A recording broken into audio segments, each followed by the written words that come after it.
Assalamualaikum warahmatullahi wabarakatuh. Kami dari kelompok B31 ingin mempresentasikan hasil diskusi kami yang berjudul Natrium, Klorida, dan Kalium, yang beranggota Tri Astuti, Nurul Hikmah, Anissa Triwahyuni, Az-Zahra, Putri Intan Adila, Febria Abela, Silpa Dwi Wiranti. Natrium merupakan kation utama dalam cairan ekstraseluler atau cairan yang berada di luar sel. Kation adalah ion yang bermuatan positif. 50% natrium terdapat dalam cairan antarsel, 40% dalam kerangka dan hanya 10% dalam sel. Kadar natrium pada kondisi normal di plasma yaitu sekitar 320 mg atau 100 ml plasma. Sumber utama dari natrium adalah 1. Garam dapur atau NaCl, 2.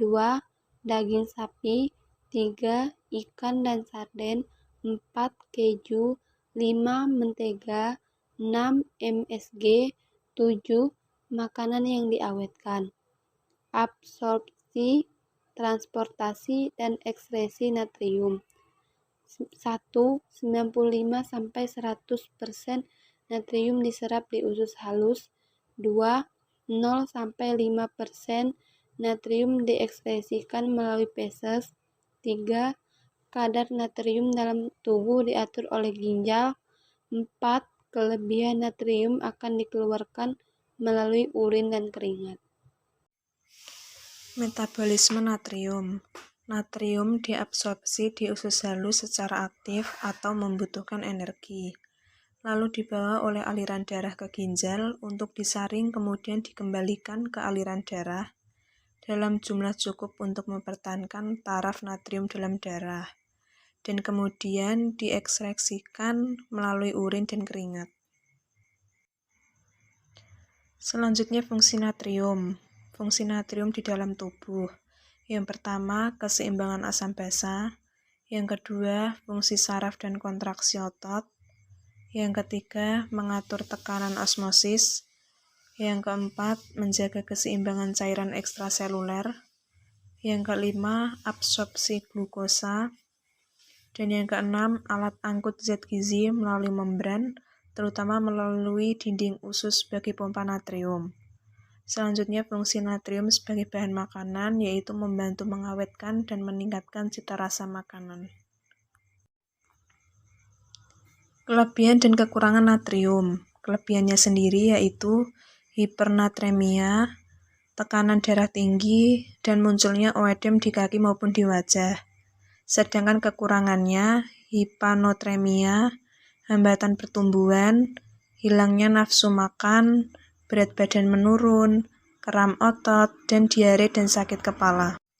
Selanjutnya yaitu klorida. Klorida merupakan gambaran ion logam monofales atau valensi pertama. Jumlah klorida pada orang dewasa normal sekitar 30 kg per berat badan.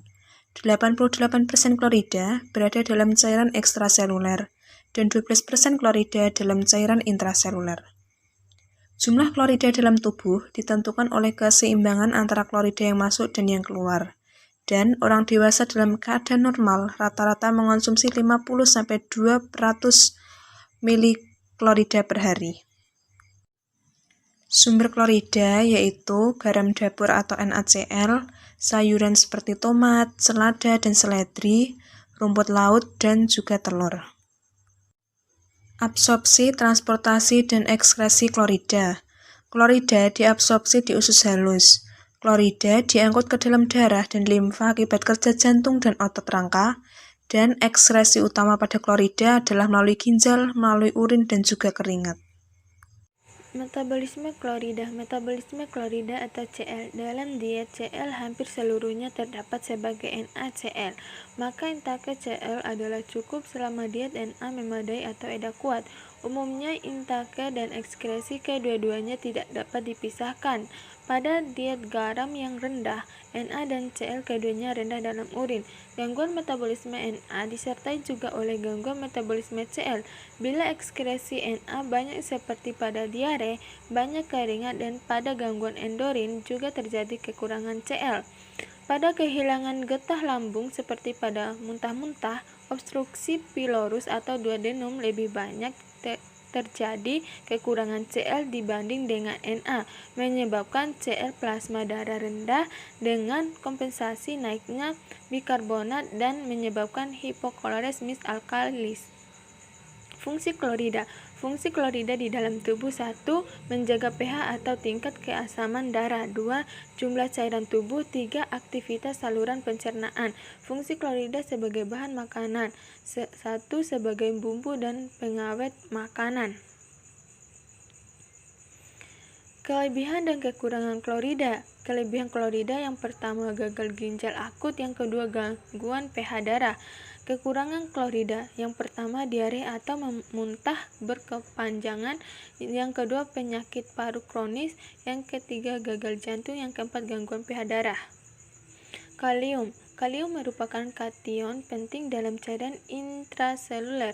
Orang dewasa wanita normal rata-rata memiliki kebutuhan kalium sebesar 2.600 mg. Orang dewasa pria normal rata-rata memiliki kebutuhan kalium sebesar 3.400 mg. Ibu hamil dan ibu menyusui membutuhkan lebih banyak asupan kalium sebesar 2.600 sampai 2.900 mg. Sumber kalium. Sumber utama kalium: yang pertama, pisang. Yang kedua, ubi dan kentang. Yang ketiga, kacang merah. Yang keempat, tomat. Yang kelima, susu. Yang keenam, alpukat. Yang ketujuh, seafood. Absorpsi, transportasi, dan ekskresi kalium. Kalium diserap oleh usus halus, juga usus besar. Ekskresi asupan kalium dari makanan terjadi melalui urin dan feses. Selanjutnya yaitu metabolisme kalium. Kadar kalium dalam darah orang normal 3,5 sampai 5 mili per liter. Bila kurang dari itu, maka kadar kalium dalam tubuh bisa dikatakan kurang atau dikenal dengan istilah hipokalemia. Pengaturan utama keseimbangan kalium di dalam tubuh adalah ginjal. Pengaturan jumlah kalium dilakukan dengan cara ekskresi urin. Adanya hormon aldosteron dapat meningkatkan ekskresi kalium. Fungsi kalium di dalam tubuh terdapat 4 bagian, yaitu 1. Mengatur tekanan darah. 2. Mengatur kontraksi otot. 3. Menjaga kesehatan tulang. Dan 4. Menjaga kesehatan ginjal. Selanjutnya yaitu kelebihan dan kekurangan kalium.